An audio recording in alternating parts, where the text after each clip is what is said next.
peut tout à fait faire ça. Pour ma part, j'ai créé mon entreprise en 2015. On a fait un certain nombre de recrutements au fur et à mesure de son développement et aujourd'hui, début 2023, on est 13. Je dirais que pour créer son entreprise de diagnostic immobilier, il faut commencer par s'occuper de 3 choses, le matériel, l'administratif et la méthodologie.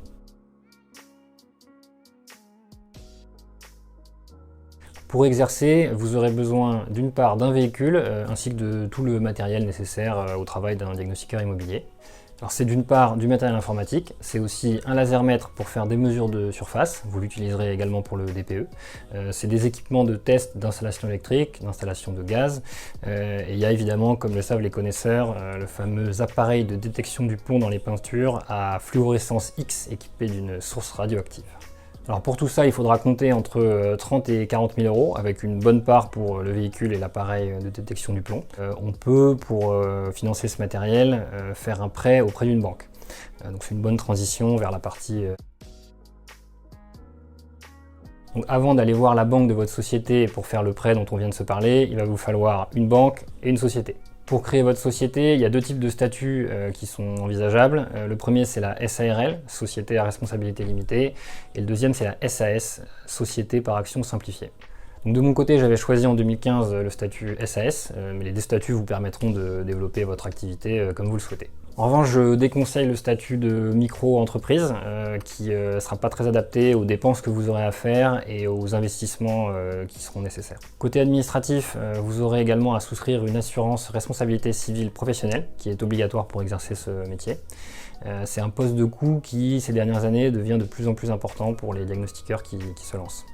Mais tout ça n'est pas le plus important. Oui, le plus important, c'est la méthodologie, c'est-à-dire la manière dont vous allez travailler.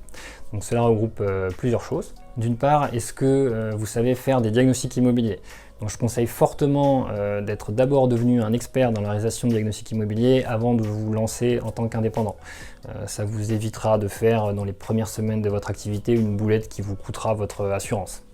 Donc n'hésitez pas à venir travailler 2 à 3 ans chez Montser pour être bien formé avant de vous lancer. D'autre part, savez-vous à quel prix vous allez vendre vos prestations? Et est-ce que vous êtes sûr que ces prix vous permettront à la fois d'être rentable et de prendre le temps de faire votre travail correctement? Encore une fois, si vous n'êtes pas sûr de vous, n'hésitez pas à vous inspirer de Montser. Notre grille tarifaire est disponible sur notre site internet. Nous ne sommes ni des casseurs de prix, ni des diagnostiqueurs de luxe. Je dirais qu'on se trouve à peu près au juste milieu. Donc vous pouvez copier sur nous sans risque.